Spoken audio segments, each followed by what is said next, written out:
at 7000 Avon Park Cutoff Road. We just arrived at the Antique Tractor Show. Are you excited, Mark? You know, I know how to take my girl to some exciting places on RVing. That's right. You know, you don't want to always go to stinking Mount Rushmore and Glacier. You got to open your horizons up and go to an Antique Tractor Show. And here we are. And if you don't think it's popular, check this out. Look at all this stuff here. Look at this. They're even it's directing cars. traffic here. It's a big deal. This is what, about 11 o'clock, first day? Yeah. It's filling up. Yeah, I thought literally we'd be the only ones here. Ooh, honey.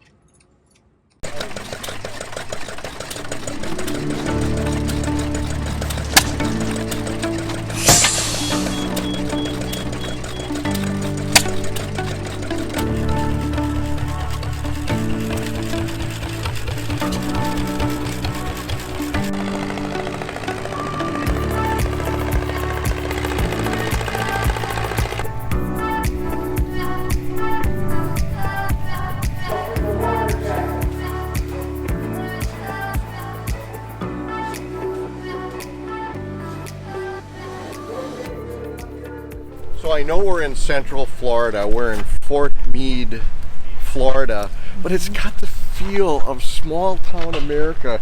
Here we're going to this tractor show. It smells like bacon and eggs right now. It does. And here's a campground for all of the people that are at this show that are vending.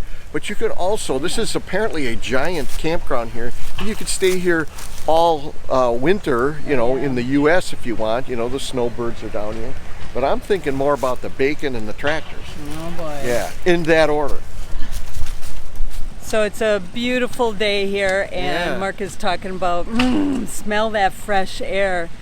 And I'm smelling fresh air, but I think what he's really smelling is all the machines that are throwing off exhaust. Yeah. He likes that combination. Nothing like the smell of diesel in the morning, you know? Actually, it's the fresh cut grass and the company I'm with. To be here on a beautiful day. And this is, you know, a prime example of when you're an RVer. You don't have to be a full-time RVer, but when you can one day type in things to do near me, and all of a sudden, you know, an hour away from where we are, over in Auburndale, Florida, this pops up in the Fort Meade area. Yeah. And we looked at the internet, we looked at some of the past videos on it, and here we are.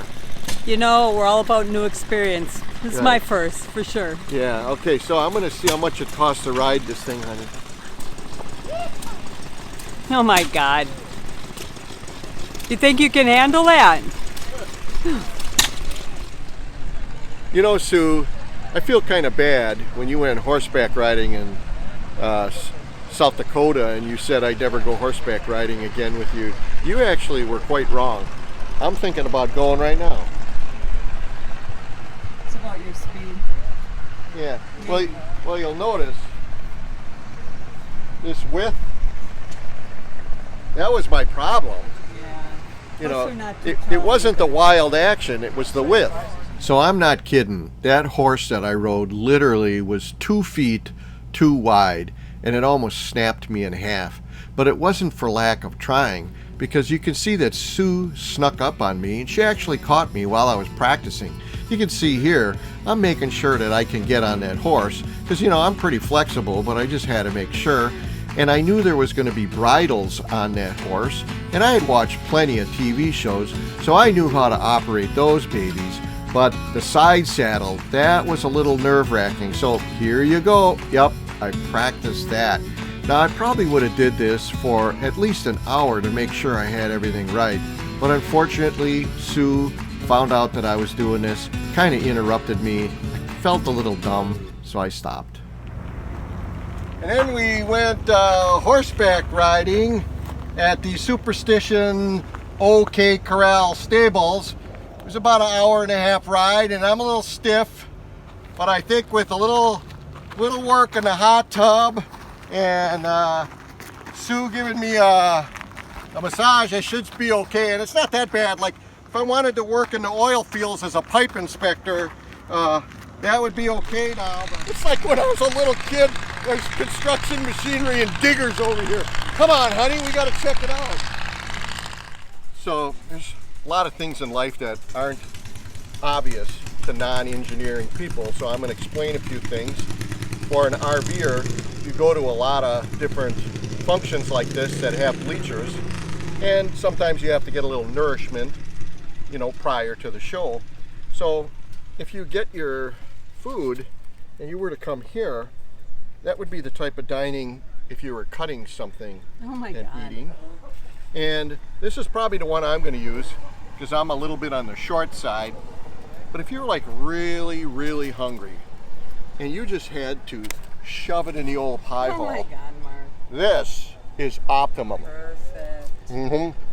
So I've got the eating height thing figured out, but I'm going to make a note to self. This is a pro tip for myself as well as you. Before you start eating something like this, and you get all wet and drippy with all of the condiments coming out, remember to take the napkins out and put them off to the side, because you'll notice the napkins are underneath my clean black sweater, tucked neatly in my clean shorts. So I'm going to have to entice Sue to dig in my pocket to get it out as soon as she's done with her gyro. Oh, Please, Mom. You love me that much, honey? I do. Sharon is Karen. Thanks, honey. All right, we just finished our snack and we're still waiting for the tractor pull. Actually, it's our lunch. So we've got about 10 minutes. I'm excited. Are you excited, Mark? Yeah, this is the moment I live for.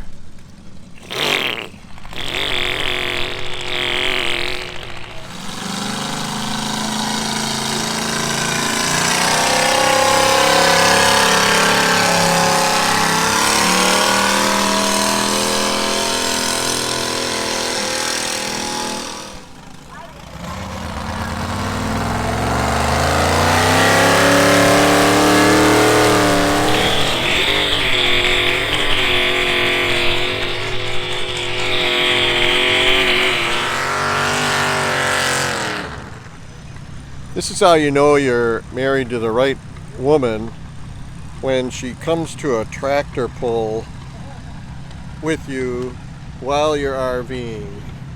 What do you think, honey? Oh, I love this retarded stuff. So kind of a fun fact, a lot of people that see these trucks go by, they think that they're spraying water on the track to keep the dust down and everything, but actually they're spraying hairspray down so they get extra grip on the dirt. I'm pretty sure that's hairspray. When you zoom into that, honey, does it say Paul Mitchell? Yeah. That's the kind I use. Oh, man. Which, you know, I get pretty good results with it. I mean, I did snag you, honey. So we just got back from the grandstands over there where the tractor pull was and is continuing. But Sue, if you just keep panning in back of me, you could see that this is one of the many things that an RV affords you to do. To go to these conventions, whether it's horses, it's tractor pulls, it's car shows, it could be a quilting show or maybe a belly button lint convention. I'm sure they have those where you want to go there, you stay in your rig, and then you attend the convention, and at night all of the people that are really involved, they get together. It's just a great way to use your RV. You know, sometimes I'm pretty sure when families start out in farming and the dad is the prime mover on, you know, getting the business going, that sometimes the kids, they, in the beginning at least, when they get involved in farming, they kind of lose sight of what they're doing, and they think maybe they can buy the biggest and baddest and, you know, maybe more up-to-date and fast farming equipment. And that's how this model was developed for high-speed farming in the fields, but I don't think it worked out real well. I don't know how long the Oliver 77 was offered, but I'm thinking fast. Yeah, I'm thinking very fast. Yeah, we'll see if we find a 78. So in the beginning of farming, just like in RVing, there was the smaller, more price point sensitive diesel. This was the Ventana tractor that was made by Oliver. And then they got a little bit cooler and they came out with one they called the Dutch Star. You'll notice it was bigger and badder. But the granddaddy, they even changed the color scheme on this thing for the people that could really afford the best. This was the King Air. So really clean porta potties. They even had a little sink with white soap in there. They didn't have any water though. Every time they have that soap, they have no water. So I use it. Sometimes it's wet, but you know, it smells good. So we kind of closed this place down, and the nice thing about it is it was jam-packed when we arrived with cars being parked.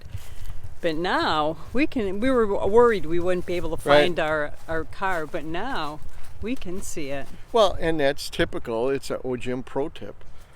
What's that? It's an OJiM pro tip, honey.